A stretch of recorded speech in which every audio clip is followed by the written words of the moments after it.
Hi, everyone. Thank you for joining this afternoon. Just to give you guys a heads up, we have quite a few registrants today. So we are going to let everybody trickle in here and we'll probably get started in just a few minutes.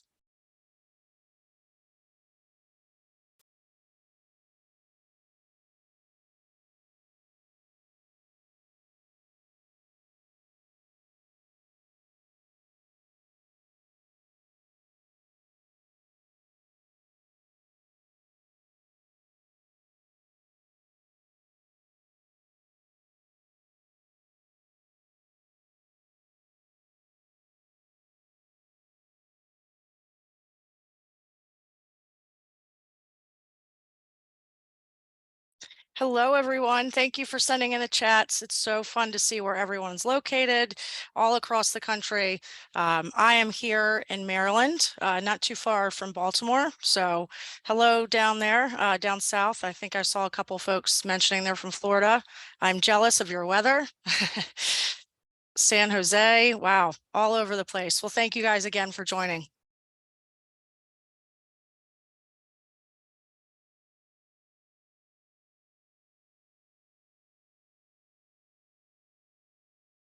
I'm not sure if hitting all 50 states, we win something, Mike, but I think that we might get close. We're getting there. I know. I wish I had a map and we could color code it real quickly, but I'm good, but I'm not that good. Okay.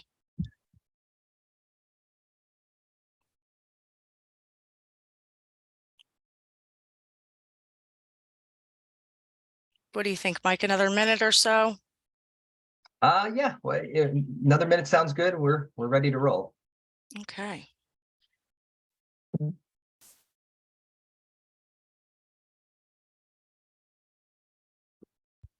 I hope the chat save. I may have to come up with that map idea here after all at the end of this thing, just to see. I mean, it's amazing, how widespread we are these days. Okay. It is. All right. Well, it looks like the participants have kind of slowed down a little bit, so maybe we go ahead and jump into it. Again, thank you all for joining this afternoon.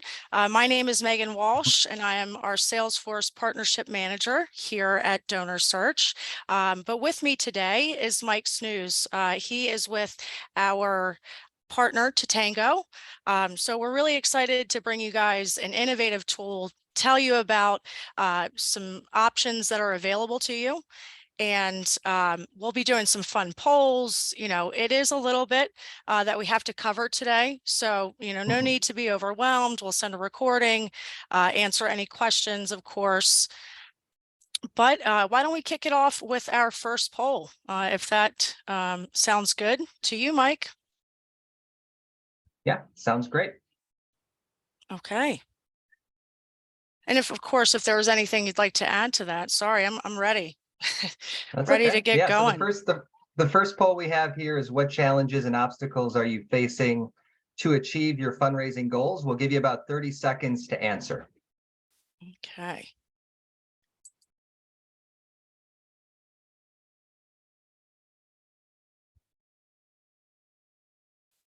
And if someone could let us know if they have received the poll here, that would be. And if you can't see the poll pop up, Yeah, you can just use the chat, which is what other organizations are doing. We see retention. We see gaining new recurring donors, which is an important one this time of the year. Okay, we may have corrected that poll error there. Hopefully you guys can see that. Oh, great. Thank you so There we go. much. Okay, well, we'll give you a chance here to answer. We see the polls coming up. So this is in real time. We're seeing lack of resources and team members, about half of the respondents, lack of donors, acquisition and list growth, about 20%. Okay. All right, great. All right, so I'm going to go ahead and end the poll here, but I think it's safe to say that the lack of resources and team members certainly came in at the top there. So yeah. All right, well, let's take a look at, and we're going to share the results here of the poll so you can see what your attendees included here. And then we're going to jump into things. So Megan, thanks so much for having me here and having the Tatango team. So I'll just give you a little bit about my background, and I'm really so excited that you've joined us today, and happy that you're spending some time with us, and hope that you do learn some actionable steps from this webinar that you can take away to your team. So a little bit about me. I'm celebrating my 20th year in the fundraising world. I never thought I would stay that long, but I started at a cancer foundation in my hometown of Buffalo, New York. And after that, I spent 15 years at Blackbaud as a digital consultant, and then came over to the Tatango team last year. Really excited about the opportunity to help nonprofits use text messaging, not only as a conversion channel, but also as a way to increase retention and stewardship and engagement. So let's share a little bit about what we're going to talk about today. So on the agenda, we're going to just give you a brief intro about DonorSearch and Tatango. We're going to talk a little bit about using innovation to increase retention and donation. So we'll talk text messaging, we'll talk AI. We'll talk about the top 5 ways that we're seeing nonprofits use text messaging. So some of them you may guess, some of them you may not. And then we'll have some pro tips for you if you're considering text messaging, or as you get started, what are some of the lessons that we've seen organizations, and what are the things that are working for them, to give you some pro tips. So with that, Megan, if you want to talk a little bit about DonorSearch. Yeah, absolutely. So for those who are unaware, DonorSearch has been a family-owned business since 2007. I have been blessed to have been with the DonorSearch team since 2015. So I don't have quite the tenure that Mike does in the industry, but certainly have picked up a few things along my 8 years. One of the very cool things to be a part of, actually, with DonorSearch and being here for as long as I have, is the number of clients. I think when I first started, it was a little bit less than that. I would say 1,200 or so. So we've seen quite the growth over the years. And most recently, we've implemented AI and machine learning, and that's just taking things to a whole nother level. That's part of that innovation that we were talking about. We use 850 plus data points. We're looking at 340 million individuals and all of the characteristics that fit those folks. As you all are well aware, we have the largest charitable giving data set in the industry. So along with that, we also have an ultra high net worth, and core logic real estate, keeping up with some of the other industry trends. Core logic is a good place for us to be.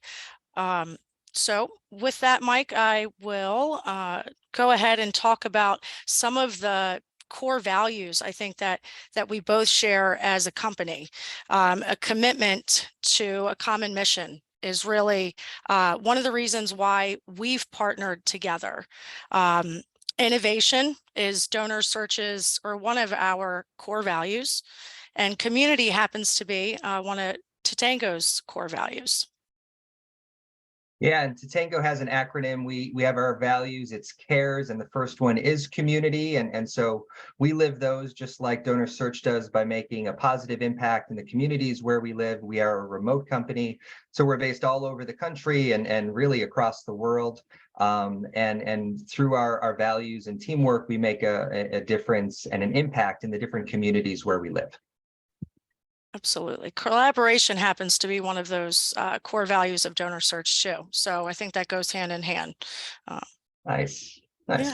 So a little bit about Tatango. We are a permission-based mass text messaging platform. So to clarify, sometimes people get text messages from somebody they didn't know, or a company or a political candidate. That's not us. Our platform, to send text messages through it, your donors have had to give you their phone number at some point. Otherwise, you cannot send text messages through our platform.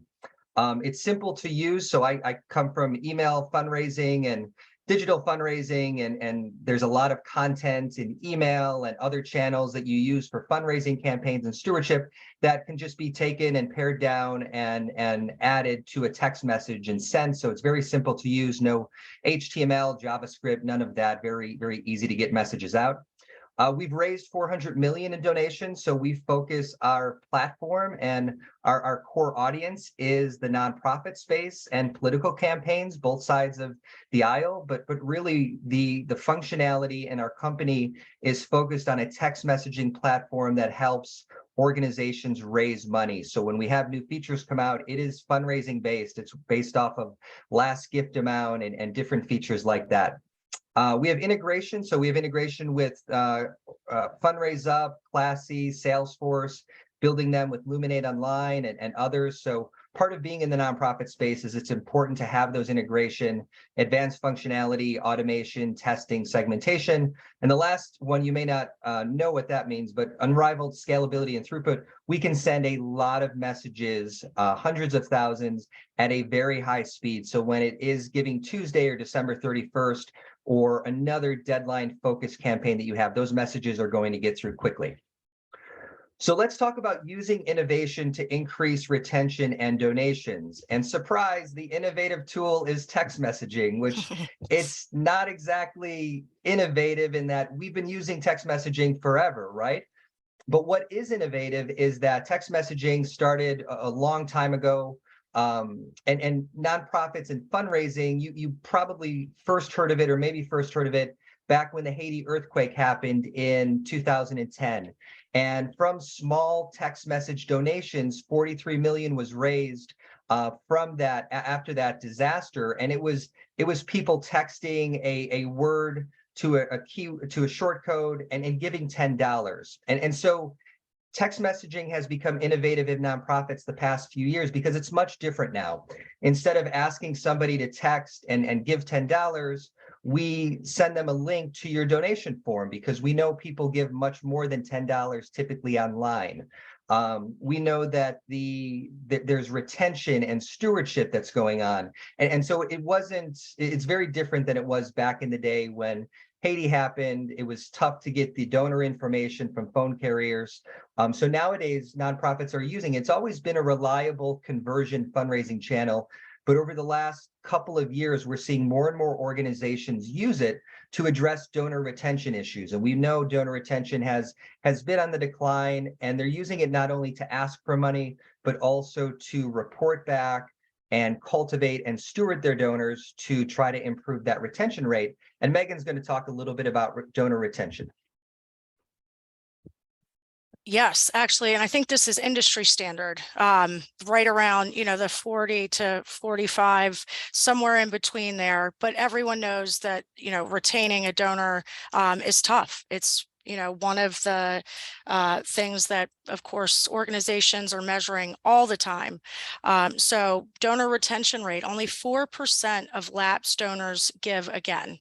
And that's a little bit alarming. Like when you see 4%, I think something that I've heard that's always resonated with me is that, it's 5 times as expensive to acquire a new donor than it is to keep ones you currently have.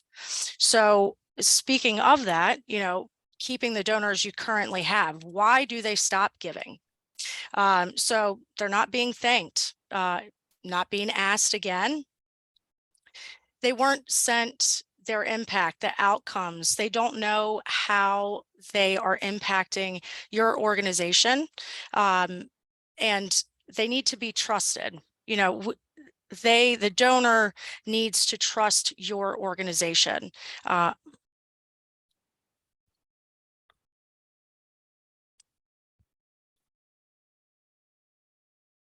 Improving donor retention rate. So kind of just piggybacking on that, the vicious cycle.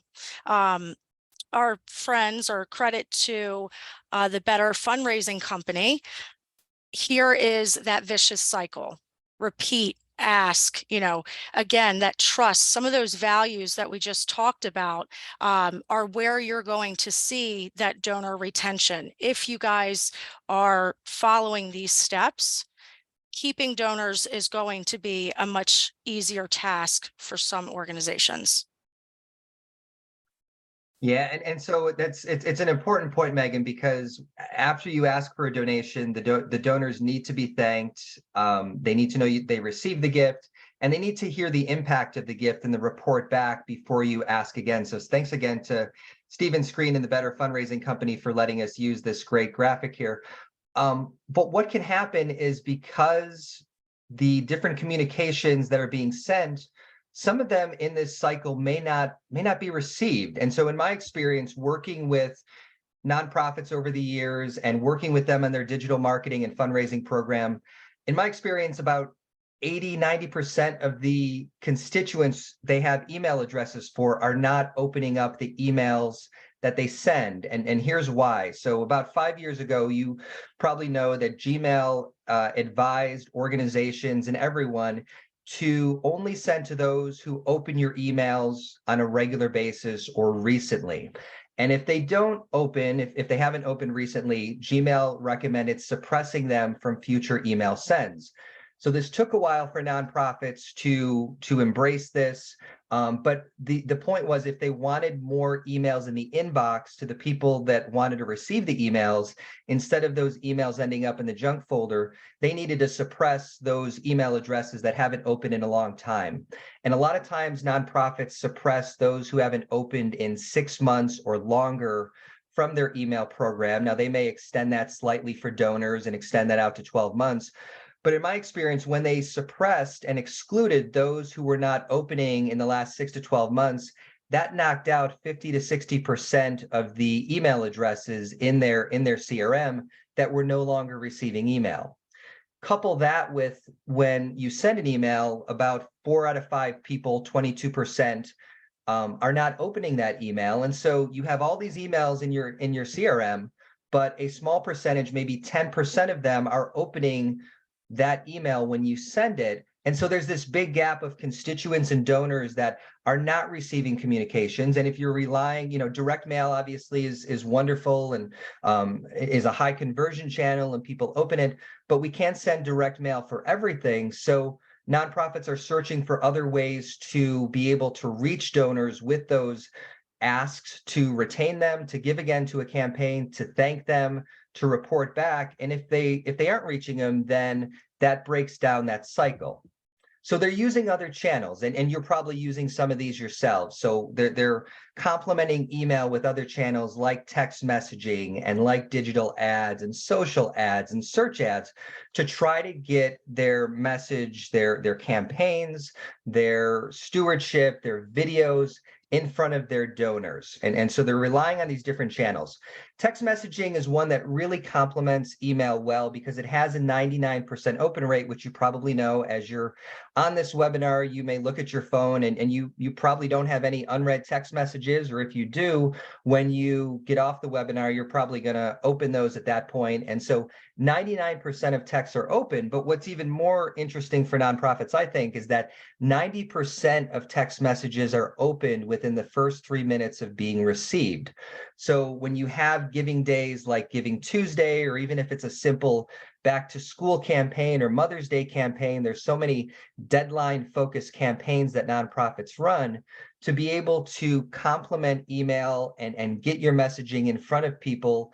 And you probably see this with your campaigns as well. As you get closer to a deadline and the end of a campaign or midnight on an important day, in my experience, conversion rates tend to go up. If you're using a goal with the deadline to raise a certain amount of money, people, in my experience, tend to give larger gifts as you get closer to that deadline. So this is a way to get important messages in front of your donors during those critical times. From an open rate perspective, so we can see the comparison here. There's no deliverability challenges with text messages like there is with email, and it does allow that real-time messaging to get your important messages in front of donors.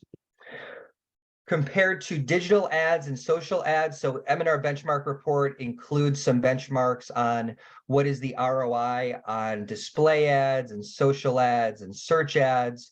And nonprofits are spending more on those ads. In 2021, that increased 19%. So they are relying and using more of their budgets to try to reach donors this way.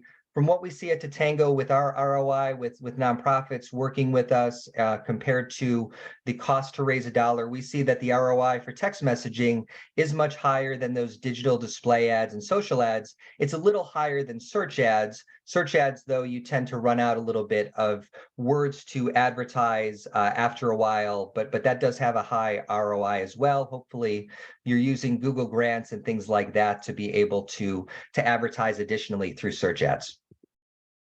So why texting? And then we'll get into some of the ways nonprofits are using text messaging and some of the pro tips. It's a timely way to communicate that engages, that converts.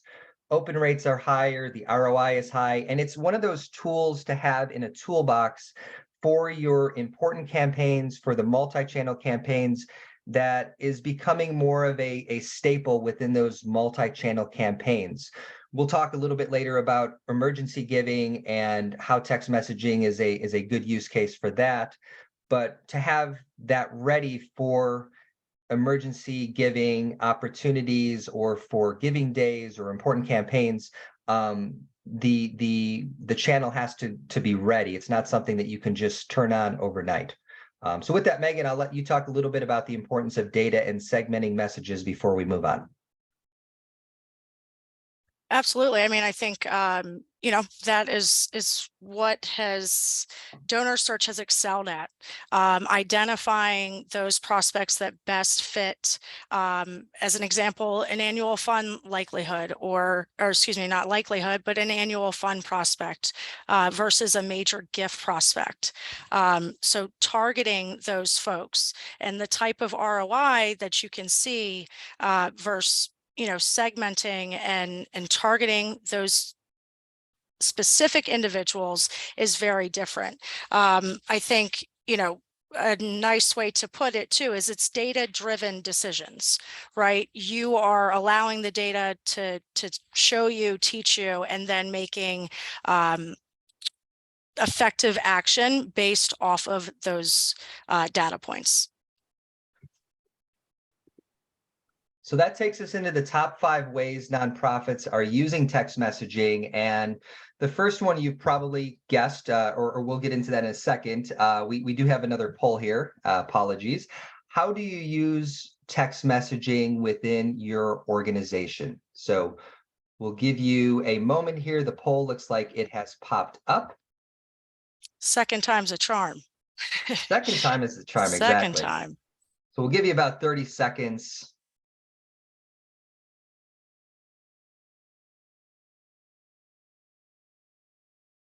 Okay, engagement. Oh, so the results keep changing. I'm not sure if you guys can see this quite yet, but we can certainly see it on our end. And it appears that events and other notifications here towards the end is how you use text fundraising within your organization. Okay. Yeah, so thanks everybody for answering that. Excited to see that there's cultivation and storytelling and engagement and keeping your messaging and your nonprofit top of mind, because I do think that is an important use case that organizations are taking advantage of more and more. So the first way that nonprofits are using text messaging, and this shouldn't be a surprise, but for fundraising campaigns. So here's some examples of some campaigns from this past Q4 from year end.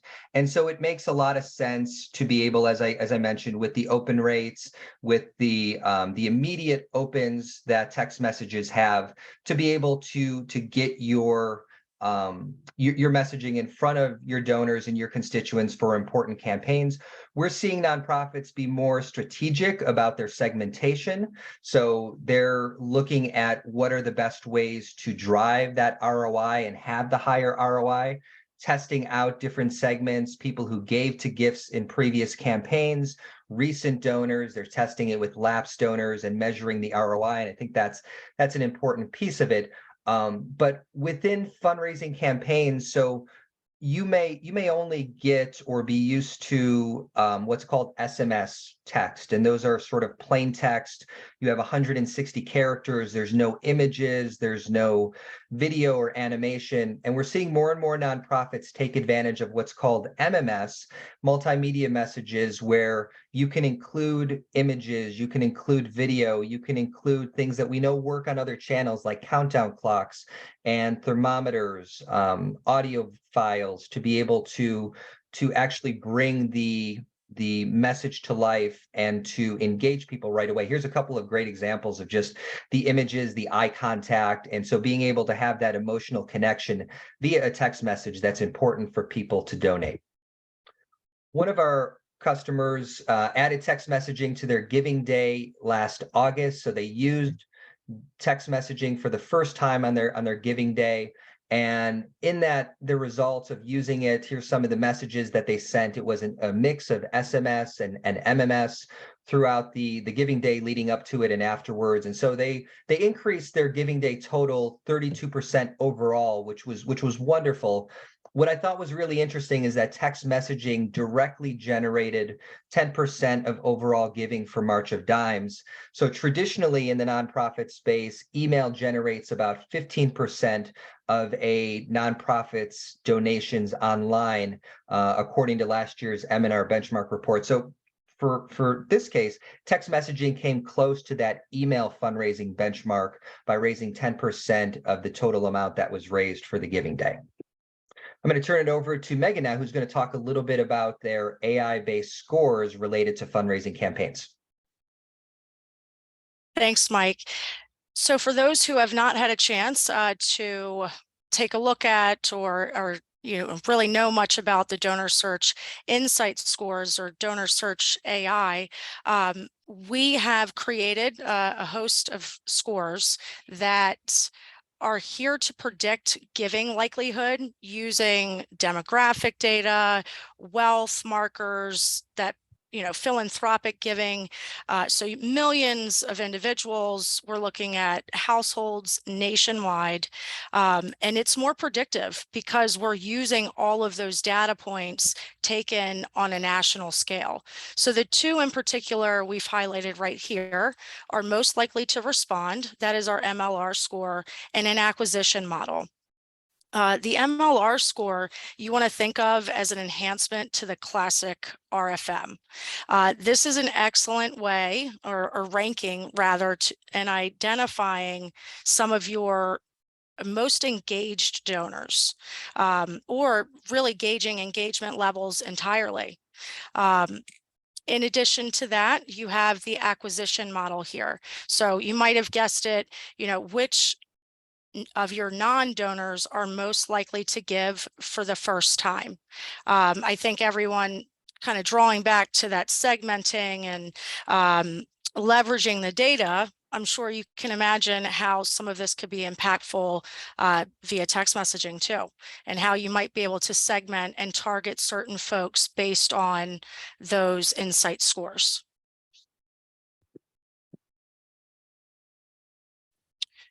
So this is an example we have here.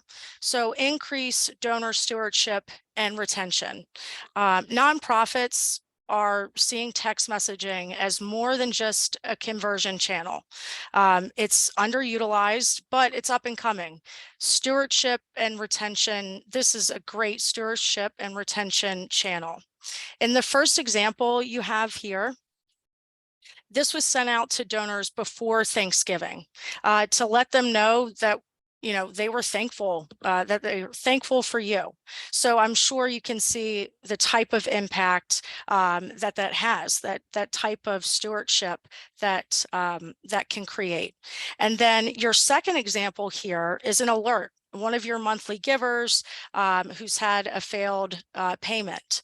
So one of the top reasons monthly donors stop giving is due to failed payments. Text messaging can ensure donors receive notifications that a new payment method is needed. And here is a quote from Jessica Smith, manager and direct marketing at International Medical Corps. But we want to steward our donor base. Our goal is to add value, not just ask for donations.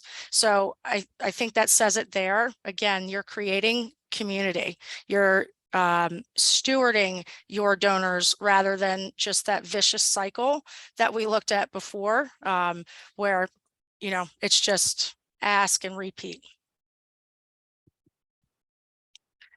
Another model that may help for that is the retention model. So as you guys know, we talked about it earlier on, that is a common goal amongst most nonprofits, you know, how to improve that retention rate.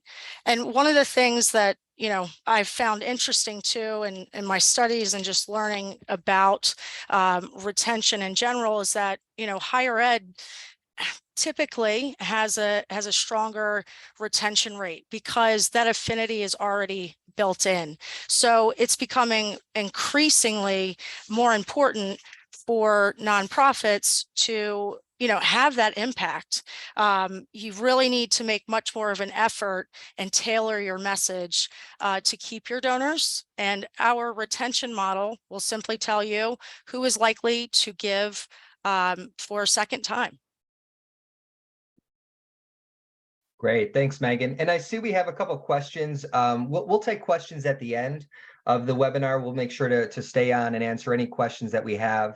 Also, we sometimes get questions that will the slides be sent out and the recording, and those will later this week.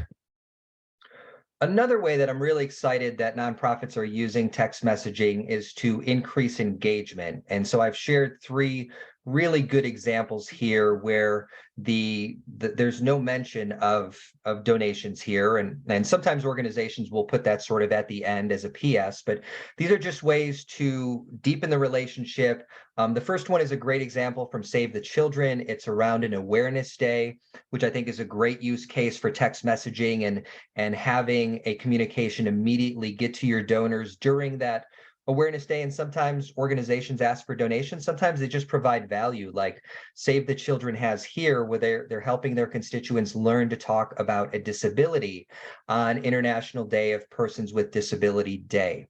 In the middle, just a simple text message that asks people to watch a video from the organization. So pretty short and sweet, but a way to get those, you know, direct mail, as I said earlier, works fantastic, but you can't send video via direct mail. And so if you're not sure a video is reaching your constituents via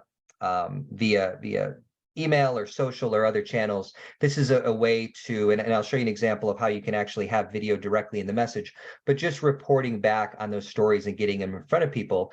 And the last example is signing a holiday card for Covenant House. They ask their constituents to sign a card. So three different types of engagement that is highlighting the organization or the mission more so, and the work that's done, but also providing hopefully something of value, whether it's educational through the Save the Children message, or it's helping people to feel good that they've given or that they've signed a card that's going to go to someone during the holidays. Fourth way that nonprofits are using text messaging is increasing event recruitment and fundraising. So we saw the answers on the poll. Some of you are already doing this. There's natural use cases of people going to events and leading up to the event, the morning of that, something has changed, giving them updates at the events, letting them know alerts leading up to that event. But we're seeing more and more organizations start to use it also for coaching on those run, walk, ride events to get people to raise more money, to grow teams. And it's being used a lot more now for event recruitment. We all know what happened back in 2020 with the pandemic and how that affected nonprofit events, especially run, walk, ride events. And so nonprofits are trying to get back some of those participants, some of those teams. It's been a long road to get the numbers, the registration numbers back to where they were pre-COVID, but we're seeing more organizations use it as a recruitment channel for events, for their team captains to get more people to sign up for the event. And finally, emergency giving. And I mentioned this a little bit earlier. It's another natural use case where when you need to get messaging out, when something happens and people need to be helped, there isn't really a better way, in my opinion, to get a message quickly in front of your donors and constituents than sending a text message to them. We know, and you've probably seen the research where when there is a disaster, this happened with COVID or just something something happens and there's emergencies and people need help, the organizations that get the messages out earliest are the ones who see the biggest spike in emergency giving and are able to raise money to help more people. Those who wait or are delayed in getting the messages out, they often don't receive as much of the spike in emergency giving. So here's a couple examples when emergencies happened, HSUS getting the word out and raising money immediately by text messaging. Now, I mentioned a little bit earlier, text messaging isn't something that you can add once a disaster strikes, or even leading up the days before that. If there's a weather forecast, it needs to be added, I would say, a good couple of months, 6 to 8 weeks in advance, to be able to have at least it set up if you're using a short code with text messaging, and then being able to have time to build your list, to acquire text messaging subscribers, to be able to reach out to them. So what are some pro tips? What have we seen work really well with nonprofits and text messaging, that if you were getting started on text messaging, these are some of the key things that we would highlight, because we've seen other organizations have success with them. The first is to start inviting opt-ins on your donation forms, your email sign-up forms, your event registration forms. Here's an example of March of Dimes, adding the phone number field here to grow this. And this is where we see some of the biggest spikes in new text messaging subscribers, is when people make donations. We saw this a lot in Q4 when people gave, that our customers, their text messaging list went up because people were opting into text messaging at that point. There's integration with forms like Classy and Fundraise Up, where it'll capture the text subscriber directly into our platform. But this is one of the ways that we see spikes. You may be wondering, well, how do I grow my text messaging list? This is one of the ways that we've seen in the data that text messaging lists can grow and accelerate, is by having them on your web forms.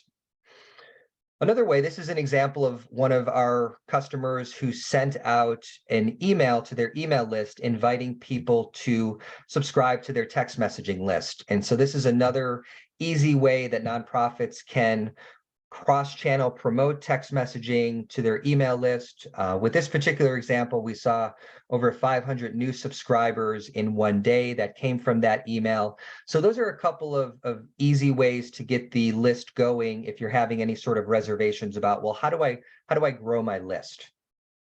Megan's going to take us through tip number 3. You also may be wondering, do people want to receive text messages? Do our donors and constituents want to receive text messages? And Megan's going to take us through the next couple of slides. Yes. So this one stuck out to me for sure, because I was a little shocked. Twice a month they want to hear your donors want to receive text messages from you. I think a lot of people shy away from it because it hasn't. A lot of nonprofits haven't adopted this innovative solution, but as we all know, the for-profit dictates kind of what happens in the nonprofit world. And I know that I received text messages. Actually, Mike and I were speaking yesterday, and it happened to me. While we were talking, I received a text message from one of the stores I frequent all the time, letting me know about a sale coming up. And of course, I engaged with them, right? So 2 times a month is how often they want to hear from you. And we found this out from an engagement study several years ago, but they do want to hear from you. So who wants to hear from you? How do you segment your donor file? Who should you be targeting? Which kind of leads us into this next segment that talks about some of the folks that you may want to target. Some of the other donor search insights models that we offer are sustainer model. This can predict current donors most likely to give at least 4 gifts in the next 12 months. So that's a big deal. 4 gifts in the next 12 months. You also have upgrade model. So this is going to predict existing donors that are likely to make a single $250 gift. And Mike, correct me if I'm wrong, but we can, using a service like Tatango, you can kind of tailor that ask amount for your donors. Am I right? Correct. Okay. That's a good thing on the, okay. So lastly here, you have target ask amounts and target time frame. AI is already teaching us so much about our community. It can give you insight into what time of year, frequency. You also have how much a person is likely to give based on their capacity. What's the best approach based on their individual preferences. So these are just some of the predictive things that AI can tell you. It's innovative. That's what we're here to show you, is how you can step away and really accelerate your fundraising.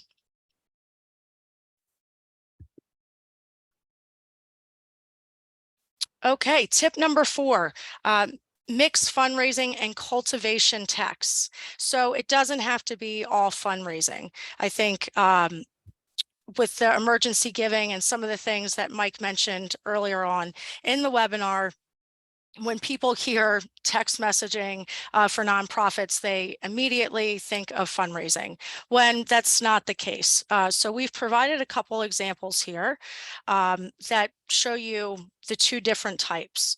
So your fundraising example here is in response to an emergency response fundraising appeal.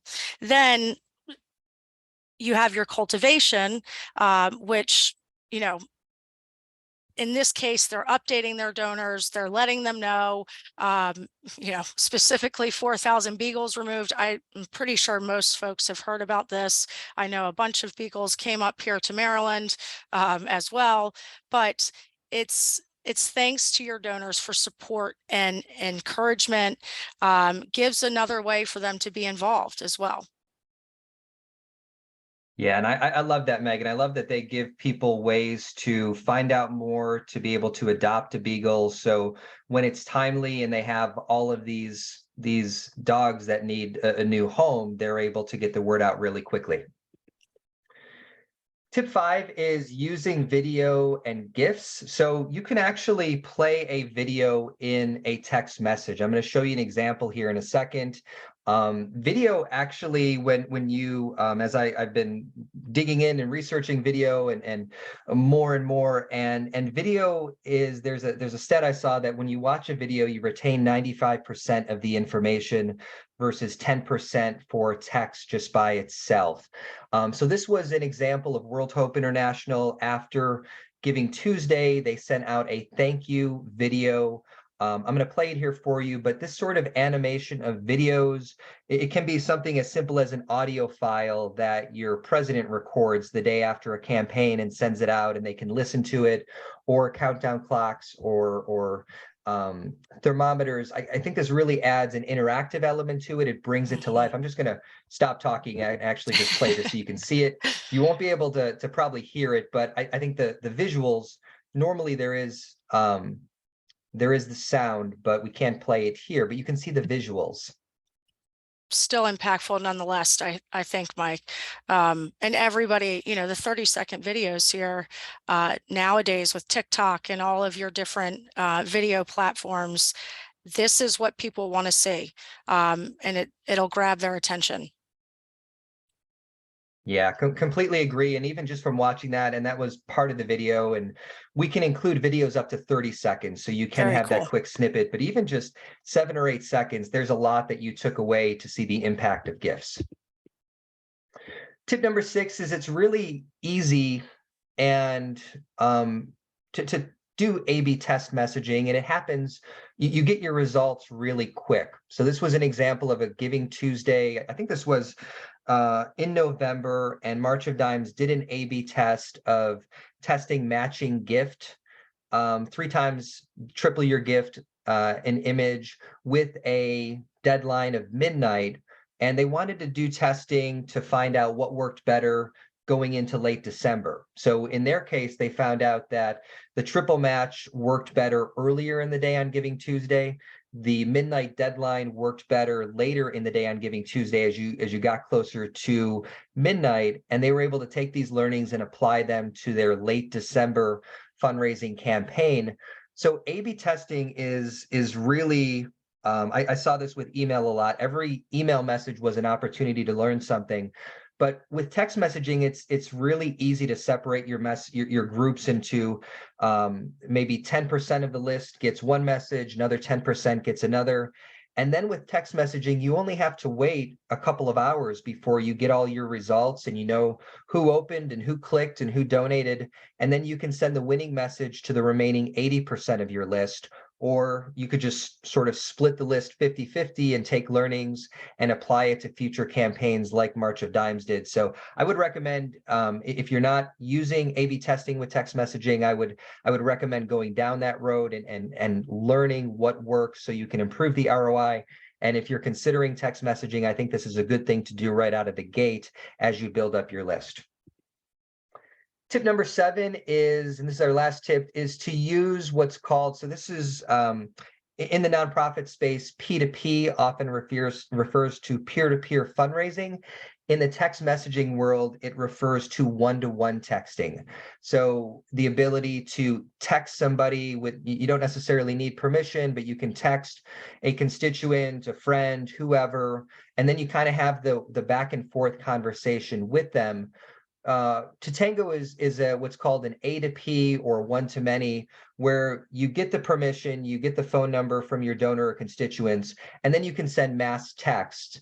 And when you send mass text, you sometimes do get replies back. And a lot of the organizations we work with then direct those replies to email them or call them, rather than engaging in one-to-one conversation with a large number of constituents and donors. I saw from the comments a little bit earlier, staffing and staff time is one of the concerns. So you don't have to go down that road with text messaging where it's a two-way conversation. You're texting people back and forth. You can certainly have it more as a mass text. And when you do get replies, then you direct them to contact you another way. If you'd like to see a text campaign in action here, before we get into a little more from Megan, you can text CLEAN to our short code 55992. You will get a series of messages over, I think, about 5 or 10 minutes that show a live text messaging campaign, a fictitious one, but a live one in action, and seeing things like thermometers and the types of messages. So if you want to see what an actual text message campaign looks like, you can text CLEAN to 55992. With that, I'm going to turn it over to Megan. Oh, I'm Yes. sorry. Oh, no, that's all The right. polls keep tripping me up. I'm sorry. We have No, one more poll for you before I turn it over to Megan. This poll is, do you want to receive more information about texting from Tatango?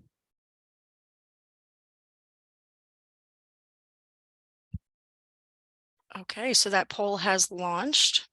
Okay, we'll give it about 30 seconds, and then Megan's going to wrap it up, and then we'll take some questions. I'll get a sneak peek as Megan's talking here, and we're happy to stay on to answer whatever questions you have. Absolutely. And if anybody did try the text to CLEAN, please let us know in the chat. Let us know your thoughts. We would love to hear them. All right. All right, I'm going to end the poll here. If you didn't get a chance to answer, feel free to use the chat window. And over to you, Megan. Okay. Well, that seems like you're going to be busy later, Mike. Quite a few folks want to hear back from you guys, so that's great.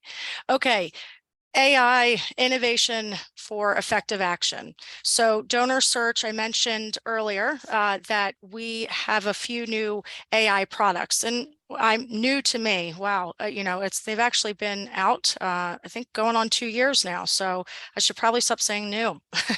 But what are they? So Donor Search AI Insights is a nationally based AI product, predictive models to segment and prioritize prospect populations. So those are some of those models that we walked through earlier. You have sustainer, acquisition, your retention model. Outside of the insight scores, we also have AI for healthcare and for higher education. Every vertical has their own challenges, and we are trying to address those individually, because sometimes it's not a one size fits all type of thing. So with AI, we're automatically, able to discover relevant insights, predict future behavior, and proactively recommend the best steps. Machine learning has really a wide range of benefits, and we are super excited. We're learning all the time new ways and innovative ways to reach your community. So Yeah, with that's that very said, exciting to yeah, go hear, ahead, Mike. Megan. Just Yeah, that it's being applied to specific types of organizations, and just incorporating that in. It's an exciting time for the nonprofit world. We talked a little bit on a webinar. You may have seen Chat GPT, which can write different stories and letters for you. And I presented on a webinar a couple weeks ago, and my co-host said it's wonderful, and I use it to tell stories for my kids at bed and everything else. But she said it's kind of like letting an intern write your fundraising appeals. So it's great, but certainly use that with caution. it is very cool, actually. We've played around a little bit with it internally too. So Nice. that is AI at its fullest for sure. Yeah. So we have Okay. some questions here. Yep. The first one came in. We'll just go in the order that they were received. So Jeff said, when appropriate, can you address how text message campaigns could be used for major giving? The donors I am approaching are high net worth, and I'm looking for 5, 6, 7-figure gifts. Not sure text campaign is the right way to approach them. Megan, I may ask for your input here. My initial reaction is that it's probably a really good channel for engagement, cultivation, but obviously not for making that large gift, but being able to update, to report. Yeah, that's kind of what comes to mind, Megan, but I'd be interested to hear what your thoughts are. No, absolutely. I was just you took the words from me. Yeah, I don't know that the ask is appropriate for that. But I did notice actually in the chat at some point, and I'm sorry, I did not catch your name for whomever wrote this in, but they said that they use text messaging for scheduling some of those visits with the major donors. So if you could apply that to text messaging too, I think that would be helpful. Great. Next question came from Maria. I think on one of the polls, there wasn't an option to say we don't use text fundraising. So that's good feedback, Maria. I think next time we'll add that in as an option. You may have used the chat window to say that. So appreciate you pointing that out. And then a question from Miriam, does Tatango integrate with CRM platforms? So we do integrate with Salesforce. We have what are called, we use something called webhooks to send information to other CRM platforms. We have that on our product team, our product manager can work with organizations to extract the data from Tatango and deliver it via webhooks back to your CRM platform. So we've started doing more and more integrations, especially over the past 6 months. We've created a lot of online donation platforms. We've created some CRM platforms, Salesforce being included, but with our focus being the nonprofit industry and market, those integrations are a big part of what we're going to do and continue to do moving forward to expand upon the integrations that we already have. Yes, I think the seamlessness is part of the 2023, strategy, if you will. Having everything talk to each other in one central location is goals for some. So glad to hear Tatango is on it, and building future integrations. Thank you all for all of the chats and comments. Happy to present today and bring something new to the table for you guys. Looks like we had one last question in the chat. This was recorded, the slides will be sent out, so you will be receiving those later this week. Okay.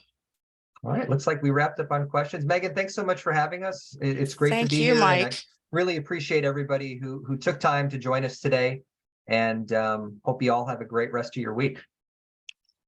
Likewise. Thank you, everyone. Thanks, everybody.